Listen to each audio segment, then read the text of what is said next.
വീണ്ടും അവനെ നീ വേണ്ടെന്ന് വെച്ചാ ഞങ്ങളാരും നിന്റെ കൂടെ നിൽക്കില്ലെന്നാണോ നീ വിചാരിച്ചേ? അവസാനം ഒരു പരീക്ഷണം എന്നുള്ള നിലയ്ക്കല്ലേ മോളെ ഹോസ്പിറ്റലിൽ നിന്ന് ഞാൻ നിന്നെ വീണ്ടും അവന്റെ വീട്ടിലേക്ക് കൊണ്ടുചെന്നാക്കിയത്? അതന്നേ ഞാൻ നിന്നോട് പറഞ്ഞതല്ലേ. നിനക്ക് എന്തെങ്കിലും ബുദ്ധിമുട്ട് തോന്നിയാ ആ നിമിഷം നിനക്ക് എന്റെ അടുത്തേക്ക് ഓടി വരാന്ന്. എന്നിട്ട് നീ എന്തിനാ മോളെ ഇങ്ങനൊരു അവിവേകത്തിന് മുതിർന്നത്? എനിക്ക് മടുത്തേച്ചി. മതിയായി ഈ ജീവിതം. അയാളുടെ കയ്യിൽ നിന്ന് രക്ഷപ്പെടാൻ മരണമല്ലാതെ വേറെ ഒരു വഴിയില്ലെന്ന് എനിക്ക് തോന്നിപ്പോയി ചേച്ചി.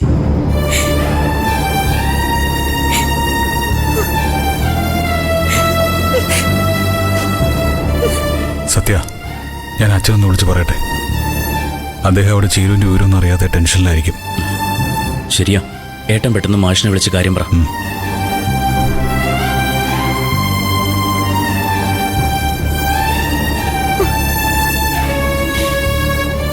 മതി മോളെ, കരഞ്ഞത് മതി. സത്യം നിന്റെ ഭാഗത്താ, അതുകൊണ്ട് ദൈവവും നിന്റെ കൂടെയാ. അതല്ലേ ഇന്ദ്രന്റെ സത്യന്റെ കൺമുൻപിൽ നീ വന്നുപെട്ടത്. മാഷ ഇന്ദ്രേട്ടനെ വിളിച്ചു പറഞ്ഞത് ചീരുവിനെ അന്വേഷിക്കണമെന്ന്. അപ്പൊ തന്നെ ഏട്ടൻ എന്നെ വിളിച്ച് ഇറങ്ങുമായിരുന്നു. അപ്പോഴും ചീരുവിനെ അങ്ങനൊരു സാഹചര്യത്തിൽ കാണേണ്ടി വരുമെന്ന് ഞാൻ വിചാരിച്ചതല്ല. ഞാൻ അരുതേന്ന് വിളിച്ചലറിയിട്ടും ചീരു അത് കേൾക്കാതെ മരണത്തിലേക്ക് ഓടിക്കയറാൻ ശ്രമിച്ചതിൽ എനിക്ക് നല്ല വിഷമമുണ്ട്. ഞാൻ മരിച്ചാലും നിന്നെ ഞാൻ രക്ഷിക്കുന്ന ഉറപ്പായിരുന്നു.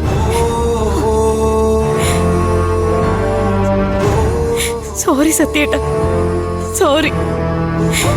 ഞാൻ കാരണം വീണ്ടും ആർക്കൊരു ദോഷവും വരരുതെന്ന് കരുതിയിട്ട. സോറി. മാഷിനെ കിട്ടിയോ ഏട്ടാ? അച്ഛൻ ഉറങ്ങാതെ കാത്തിരിക്കായിരുന്നു. ചീരു അനുവിന്റെ വീട്ടിലുണ്ടെന്ന് ഞാൻ പറഞ്ഞോളൂ. ബാക്കിയൊക്കെ നാളെ അച്ഛൻ വരുമ്പോ പറഞ്ഞാൽ മതി. നടന്നൊക്കെ അറിഞ്ഞാൽ അദ്ദേഹം ഉറങ്ങില്ല. അതെ, പറയാതിരുന്നത് നന്നായി ഇന്ദിര. ആ, നിങ്ങൾ രണ്ടാളും ഇരിക്കുക. ഭാനുമ്മ കുറച്ച് കട്ടൻ കാപ്പി ഉണ്ടാക്കിക്കൊണ്ട് വരാം, അത് കുടിച്ചിട്ട് പോയാൽ മതി. അത് വേണ്ട ഭാനുമ്മേ, ഞങ്ങളുടെ ജോലി തീർന്നില്ല. ചീരുവിന്റെ കുഞ്ഞുങ്ങള് അവിടെ സുരക്ഷിതരാണെന്നുകൂടി അറിയണം. അച്ഛനെ വിളിച്ചു പറഞ്ഞ വിനയൻ ചീരുവിനെ കണ്ടെത്താൻ വേണ്ടി എന്ത് ചെയ്തു എന്ന് അറിയണം.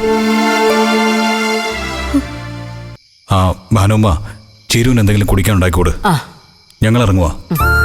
ശരി, ഞാനേ അവൾക്ക് കുടിക്കാൻ എന്തെങ്കിലും ഉണ്ടാക്കിക്കോളൂ.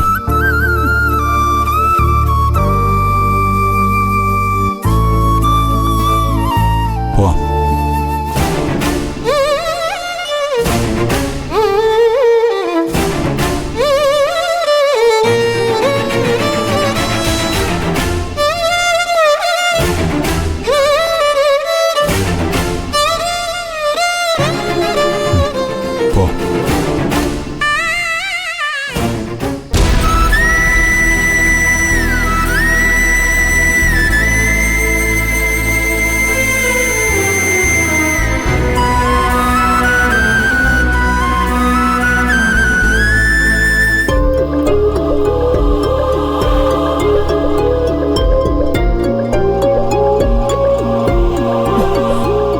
അവരാരും ഒന്നിങ്ങോട്ട് തിരിച്ചു വിളിച്ചില്ലല്ലോ. വിനയൻ മാഷിനെ വിളിച്ചിട്ട് നേരം എത്രയായി? 10-40 കിലോമീറ്റർ ദൂരെ കിടക്കുന്ന മാഷിന് ഈ രാത്രി വന്ന് അന്വേഷിക്കാൻ പറ്റുമോ ലതികെ? അദ്ദേഹം ബാക്കിയുള്ളവരെയൊക്കെ വിളിച്ച് അറിയിച്ചു കാണും. നിന്റെ മോൻ അന്വേഷിക്കാൻ പറ്റില്ല എന്ന് പറഞ്ഞ് അപ്പോഴേ കിടന്ന് ഉറങ്ങുകയും ചെയ്തു. പിന്നെ ഇവനെ എന്തിനാ അദ്ദേഹം വിളിക്കുന്നേ?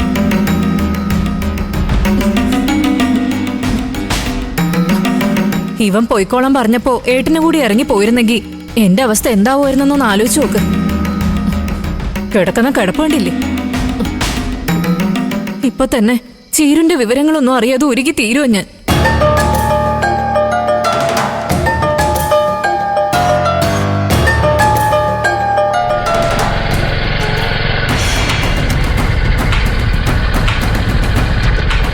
ആരോ വന്നെന്ന് തോന്നേട്ടാ.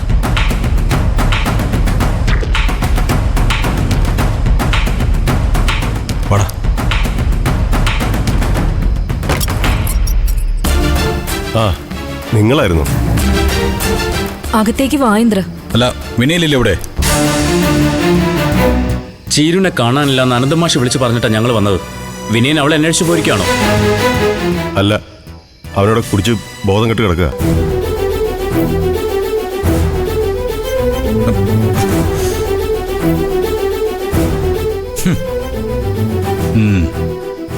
കൊള്ളാം.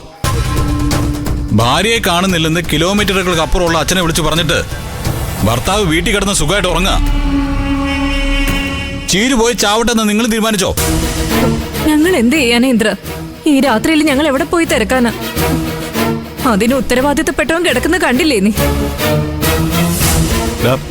വിനയ, എഴുന്നേക്കടാ. വിനയ, നിന്നെ അന്വേഷിച്ച് ആൾക്കാർ വന്നിരിക്കുന്നു. ഇടാ, എഴുന്നേക്കടാ. അവള് വന്നാ? രാത്രി കറണ്ട് പോയ സമയത്ത് അവൾ ഏതവന്റെ കൂടെയാ പോയെന്ന് എനിക്ക് അറിയണം. എവിടെ അവള്?